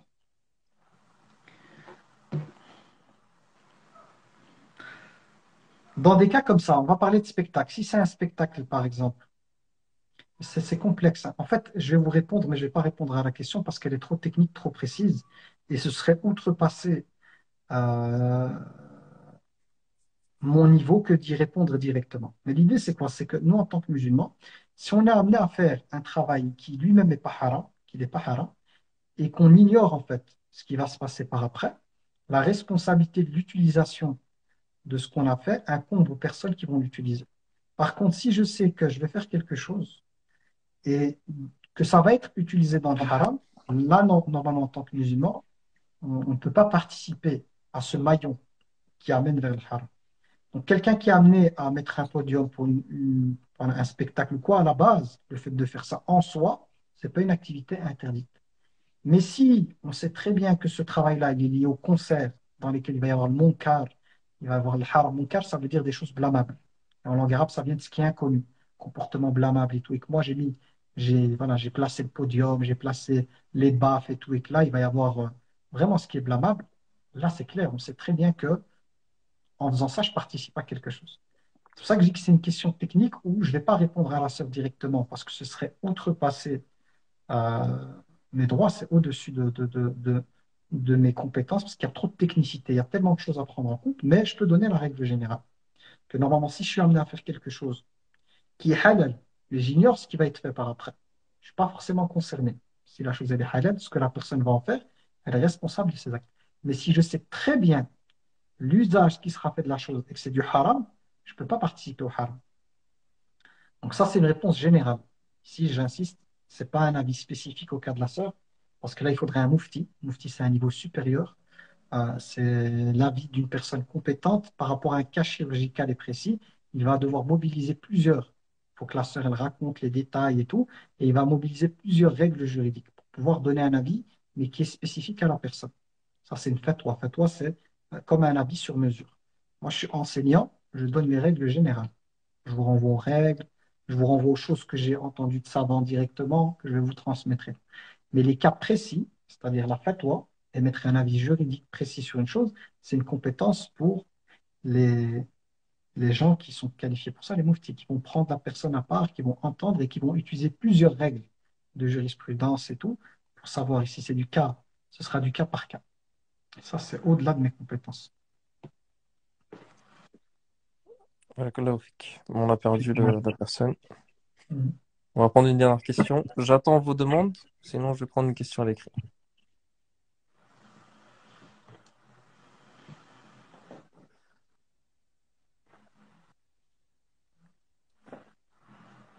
Ah, j'attends vos demandes.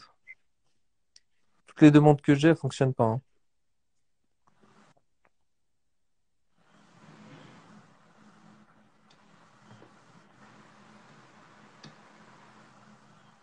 Il y a une question ici, Malik, que je vais prendre au vol parce qu'elle a été répétée plusieurs fois. C'est pourquoi le prophète alayhi salam, a demandé à Allah de retirer des versets du Coran. J'ai jamais entendu ça de ma vie. Donc, si réellement c'est quelque chose qui est dans nos sources, j'aimerais bien savoir quelles sont les sources pour pouvoir vérifier s'il s'agit de textes authentiques ou pas. Parce que ça m'étonnerait, après Allahu A'lam, que le prophète demande à Allah de retirer des versets. Les versets, c'est Allah qui décide des versets, c'est pas le prophète alayhi salam. Le prophète, c'est un messager, il n'est là que pour transmettre fidèlement les choses. Il n'a pas le droit de retirer une lettre du Coran, ni de rajouter une lettre. Donc déjà, l'énoncé me pose question. Le prophète alayhi salam qui va demander à Allah, non, enlève ce verset. C'est au-delà comment on va dire ça? Ça dépasse les compétences du prophète alayhi salam. Le Coran, c'est la parole d'Allah. Un messager, c'est quoi sa mission? C'est de transmettre. C'est pas de falsifier le message, de rajouter, de diminuer. Hacha nabi. Le prophète, alayhi salam, il n'a jamais fait ça. Donc, le prophète aurait, il faut savoir que dans les textes, des fois, qui sont rapportés, transmis, c'est des textes inventés, hein. Et il y a des spécialistes du hadith qui ont fait tout un travail de tri par rapport à cette quantité, cette masse d'informations qui a été transmise du prophète alayhi salam. Et il y a des savants qui, par rapport à des textes, voilà, ce texte, il est faible. Ou il est inventé carrément. Il y a faible, il y a inventé, forgé. Et voilà, donc ça, ce texte-là, il m'étonne.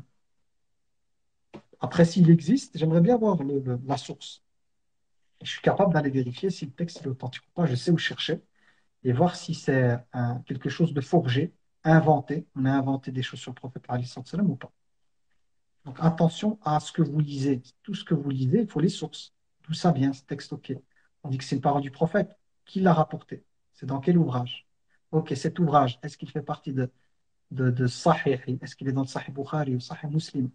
Est-ce qu'il est dans d'autres ouvrages qui n'avaient pas les mêmes conditions que l'imam al-Bukhari ou l'imam Muslim, rahmatullah alayhima, Voilà, qu'ont dit les savants experts du hadith sur ce hadith s'il est en dehors des deux sahih, sahihain, etc., etc. Donc là, il faut un minimum de compétences pour le hadith. Ça, c'est une science, hein, où il y a même des sciences, plusieurs sciences dans la thématique des hadiths. Et ça, voilà, faut pas tomber dans le piège de ceux qui vous rapportent une parole et qui vous disent que le prophète a dit ça, il a fait ça. D'où, d'où ça vient? Où tu as lu ça? Ok. Salam alaikum. Salam Salam alaikum. alaikum. T'écoutes, Vous Massoud. m'entendez? Oui. Bonsoir. Donc, moi, j'avais une question par rapport au jeûne du mois de Ramadan. Donc, il y a 2 ans, en fait, j'ai pas pu jeûner parce que c'était mon dernier mois, en fait, de grossesse. Donc, j'avais l'intention de rattraper ces jours. Euh, Malheureusement, en fait, pendant tout le temps qui a suivi, j'étais en train d'allaiter mon bébé. Et après, je suis tombée malade en fait jusqu'au mois de Ramadan, il y a 3 mois. Donc, du coup, en fait, le Ramadan aussi, il y a 3 mois, j'ai pas réussi non plus à jeûner. Et j'avais toujours l'intention, du coup, et j'ai toujours là l'intention de rattraper ces jours. Et ma question, c'est de savoir, en fait, parce qu'on m'a dit qu'il faut que je fasse, du coup, une compensation de la fidia. Et comment? Pardon? Le kafara, ils t'ont parlé de kafara, Ouais, c'est ça. l'expiation. Ouais. L'expiation, oui. Mais j'ai l'intention du coup de jeûner. Là, je me sens mieux. Je vais commencer du coup à jeûner. Je vais tout jeûner avant Ramadan, le Ramadan qui va venir après. Donc, du coup, ma question c'est de savoir si je dois du coup faire l'expiation en même temps en fait que je rattrape ces jours.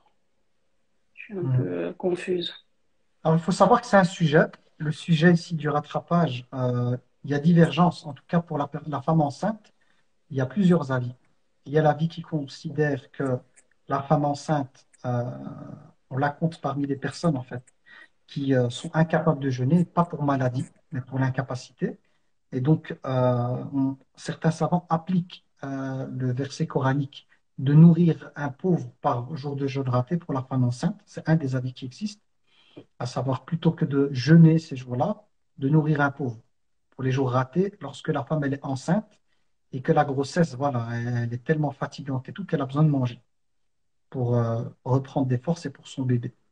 Et ça, on retrouve même des compagnons qui sont de cet avis-là. Certains compagnons sont d'avis que la femme enceinte et même celle qui allait, euh, euh, pour le rattrapage, elle doit nourrir les pauvres. Il lui suffit de nourrir des pauvres. On a un autre avis qui dit que non, elle doit rattraper. Et même, il y a un avis, je pense que je ne sais plus si elle a peur pour l'enfant, entre le fait d'avoir peur pour elle et pour l'enfant, avec le fait de rattraper et de rajouter le kafara. Puis, il y a, parce que ça, c'est une partie de ta question. L'autre partie, c'est quand on est malade. Et là, pour la maladie, la règle, c'est quand ce n'est pas une maladie chronique, c'est-à-dire c'est une maladie temporaire, là, le rattrapage, il y a un rattrapage obligatoire. Ensuite, il y a un autre élément que tu as rajouté qui est celui de le kafara, parce que tu as dépassé le délai de rattrapage. En général, le délai de rattrapage, il est d'une année. Il faut essayer de rattraper avant le ramadan suivant. Sauf si on avait des excuses. C'est-à-dire que je voulais rattraper le dernier mois ou les 2 derniers mois, puis j'ai été malade. J'ai été empêché par une cause extérieure à ma personne de pouvoir faire le rattrapage. Là, à ce moment-là, il n'y a pas de kafara. Kafara, c'est quand il y a une négligence. Ceux parmi les savants qui disent qu'en plus du rattrapage, il faut rajouter le kafara. Kafara, ça veut dire nourrir un pauvre. Ici, dans ce cas-là, hein, c'est nourrir un pauvre, c'est une expiation, comme une pénalité, comme si on nourrit un pauvre. Elle n'est que pour la personne qui a négligé le rattrapage. Mais celle qui a eu un empêchement durant les derniers mois, elle n'a qu'à rattraper ses jours. Donc, pour résumer, parce que là, je te dis pas mal de choses, c'est que pour la partie où tu étais malade, où tu n'as pas pu jeûner, tu vas devoir la rattraper. Et il faut la rattraper avant le prochain ramadan, parce que ça va déjà là. Oui, Et pour la période où tu étais enceinte, il y a la vie du rattrapage et il y a la vie de nourrir les pauvres. d'accord. Si tu es en capacité de jeûner, tu as la force de jeûner, c'est mieux. Oui, Parce que le verset dit aussi ça. Et le fait que vous jeûnez, c'est mieux pour vous. Mais si le jeûne, c'est très compliqué pour toi et déjà avec le rattrapage des jours de maladie, c'est pas évident, Alors, tu sais qu'il y a un autre avis, qui est l'avis de nourrir un pauvre pour les jours ratés lorsque tu étais enceinte, en tout cas, et que la grossesse t'affaiblissait fortement. Est-ce que c'est clair avec tout ce que j'ai dit? D'accord. Donc en fait, quand j'étais enceinte, donc les jours que j'avais, et ça, je peux rattraper et du coup et nourrir un pauvre, c'est ça? Mhm. Et pour quand j'étais malade, en fait, quand j'étais malade, j'allaitais aussi. Je sais pas si ça compte. Donc j'étais malade en même temps, j'allaitais. Bon, en fait, il y avait les deux. Du Ah, coup, j'avais fait du, aussi.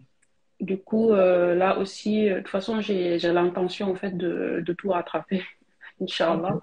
Donc, oui, c'était juste pour savoir du coup si je nourrissais en même temps un pauvre ou pas. Ok. Ok, c'est Alors, comme tu clair. allaitais, comme tu allaitais, parce qu'il y a la règle, comme je t'ai dit, pour l'allaitement, où certains savants, ils vont même parler de l'allaitement, à ce moment-là, Inch'Allah ta'ala, fais déjà le rattrapage. Donc, le D'accord, rattrapage Inch'Allah. pourrait te suffire, parce que déjà, tu étais dans une période d'allaitement, où déjà là, on a des avis là-dessus. En plus, il y a eu la maladie qui est venue par après. Donc, Inch'Allah, si toi, tu as assez de force que pour faire le rattrapage et tout, ben, Inch'Allah ta'ala, il faut tout faire pour rattraper ça avant le prochain Ramadan, et tu seras récompensé. La récompense, elle est énorme, tout simplement. Inch'Allah. Ah. Ok, merci beaucoup. C'est clair? Oui, oui, c'est clair. Ok, alhamdulillah. Alhamdulillah, merci.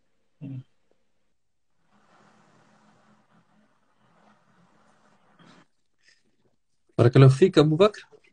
Ah, avec, On a c'est fait un ma- gros pour live ma- là. 2h30, machallah.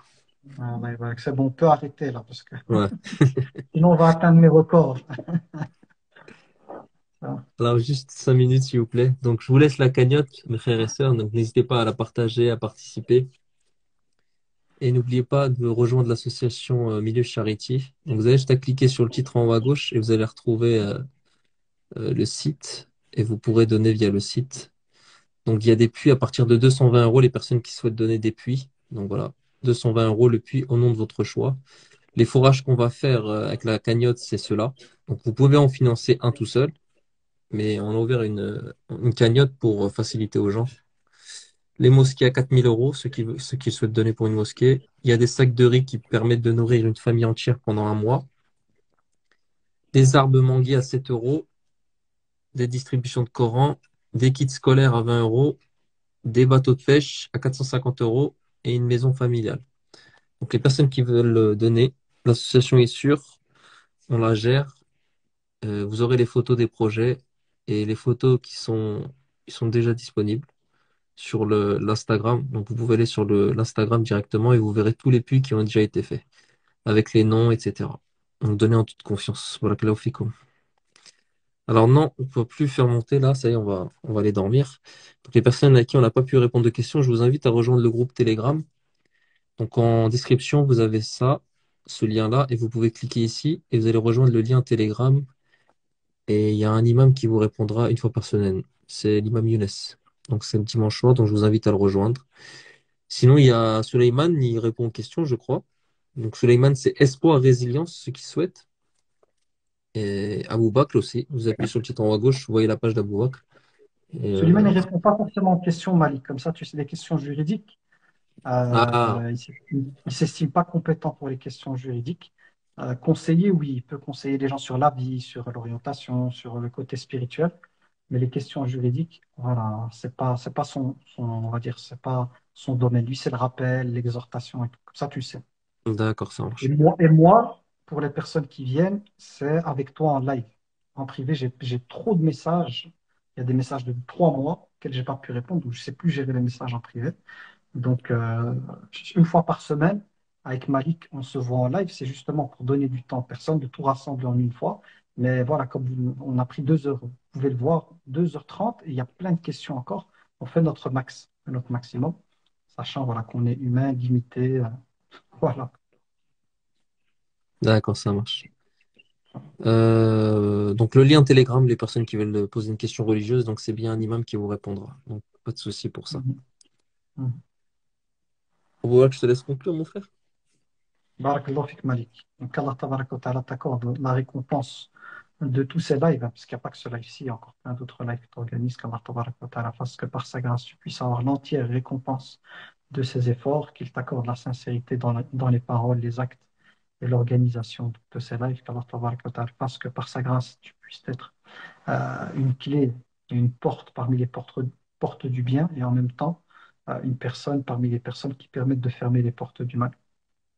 Qu'Allah tabaraka wa ta'ala t'accorde la santé, qu'Allah tabaraka wa ta'ala fasse de l'épreuve qui est la tienne, notamment celle de la maladie, une cause parmi les causes de l'expiation de tes péchés, de l'élévation de tes degrés et l'augmentation de tes hasanat, qu'Allah tabaraka wa ta'ala t'accorde tout bien dans ce monde et dans l'autre et qu'il te préserve de tout mal dans ce monde et surtout dans l'autre, qu'Allah tabaraka wa ta'ala te compte parmi les habitants du Firdaus. Ne vous inquiétez pas, vous aussi, il y a des doigts, mais comme c'est lui qui organise, c'est lui qui, voilà, qui donne de son temps pour pas mal de lives, ben, j'ai commencé par lui, voilà, c'est ma marque de respect et d'amour fillah pour Malik. Ensuite, voilà, vous faites aussi partie de la communauté. On vous aime aussi en Allah, donc bien évidemment qu'on va faire des invocations pour vous. Qu'Allah tabaraka wa ta'ala, je vais utiliser le nous pour que ça nous emballe tous, qu'Allah tabaraka wa ta'ala nous accorde toutes et tous son agrément, qu'Allah tabaraka wa ta'ala fasse de nous des pieux, qu'Allah tabaraka wa ta'ala nous accorde la sincérité dans les actes, les paroles, les gestes, qu'Allah tabaraka wa ta'ala nous accorde la sagesse, qu'Allah nous accorde son amour, qu'Allah tabaraka wa ta'ala fasse de nous des personnes en capacité de supporter toute épreuve, à condition que cette épreuve soit un tremplin spirituel et pas le fruit de nos péchés, qu'Allah tabaraka wa ta'ala fasse de nous, si on est amené à glisser ou à nous égarer, qu'Allah tabaraka wa ta'ala nous ramène par sa grâce dans la lumière, qu'Allah tabaraka wa ta'ala transforme nos péchés en hasanat, qu'Allah tabaraka wa ta'ala fructifie nos hasanat, multiplie nos hasanat, qu'Allah tabaraka wa ta'ala fasse de nous des personnes qui aiment le bien pour nos frères et nos sœurs comme on l'aime pour nous-mêmes, qu'Allah tabaraka wa ta'ala fasse de nos cœurs des cœurs purifiés de la jalousie, de la haine, de l'orgueil, de l'ostentation, de l'avarice et de toutes ces maladies du cœur qui éloignent la personne de l'agrément d'Allah tabaraka wa ta'ala. Qu'Allah tabaraka wa ta'ala fasse de nos cœurs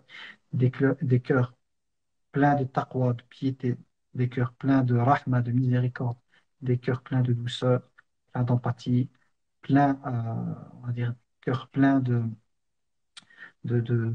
bonne opinion de leurs frères et de leurs sœurs, qu'Allah tabaraka wa ta'ala nous accorde la délivrance quant aux épreuves qu'on est amené à rencontrer et par rapport auxquelles voilà, on est amené vraiment à souffrir, qu'Allah tabaraka wa ta'ala retourne nos cœurs, car c'est lui qui retourne les cœurs, et qu'il fasse de nos cœurs des cœurs satisfaits, des cœurs en paix par rapport au choix divin, qu'Allah tabaraka wa ta'ala nous prédestine le bien là où il est. Tout bien, toute chose qui pourrait nous être bénéfique dans notre religion, dans la vie d'ici-bas et dans l'au-delà, j'implore Allah tabaraka wa ta'ala par ses noms et ses attributs, qu'il nous facilite les causes pour pouvoir aller vers ce bien, qu'il nous mette la bénédiction dans ces causes et qu'il fasse que nous puissions agréer ce qu'il aura choisi pour nous. Et qu'Allah écarte de nous toute chose, toute personne, toute situation qui viendrait nous éloigner de son agrément, toute chose qui serait nuisible pour notre religion, pour notre vie d'ici-bas et dans l'au-delà, qu'Allah l'écarte de nous, qu'il nous écarte de cette chose-là et qu'il nous prédestine le bien là où il se trouve et qu'il fasse en sorte que nous puissions agréer ce bien qu'il aura choisi pour nous et qu'Allah tabaraka wa ta'ala nous compte parmi les habitants du Firdaus al-A'la, qu'il nous préserve du feu de l'enfer, qu'il fasse de la tombe des personnes décédées parmi les personnes de notre communauté une tombe, un jardin parmi les jardins du paradis, et qu'il accorde la guérison à toutes les personnes éprouvées par la maladie, si la guérison est un bien pour eux. Et s'ils considèrent que la maladie qui les accompagne, avec laquelle ils sont amenés à vivre, est un bien pour elles, qu'Allah tabaraka wa ta'ala leur donne l'endurance et la patience et une énorme récompense pour le fait d'endurer cette maladie et qu'Allah accorde le martyr à toutes les personnes prédestinées à quitter ce monde par une maladie grave qui viendrait mettre un terme à leur vie, qu'Allah leur accorde le martyr, à savoir les personnes touchées par le cancer ou par d'autres maladies graves qui amènent à la tombe. Amin. Wa sallallahu wa sallim ala sayyidina Muhammad wa ala alihi wa sahbihi ajma'in. Walhamdulillahi rabbil alamin. Barakallahu fikum. Merci à vous et à très bientôt, Inch'Allah. Salam alaikum, mon frère. Wa ahdak malik. Barakallahu fikum, frère. Tawatil. D'accord. Salam alaikum tout le Donc, salam alaikum tout le monde. Merci d'avoir participé. Quelle vos récompenses. La cagnotte, elle est toujours disponible. Donc, n'hésitez pas à aller la consulter, à participer et à partager. Qu'Allah nous accorde la sincérité dans tout ce qu'on dit et dans tout ce qu'on fait. Salam alaikum tout le monde.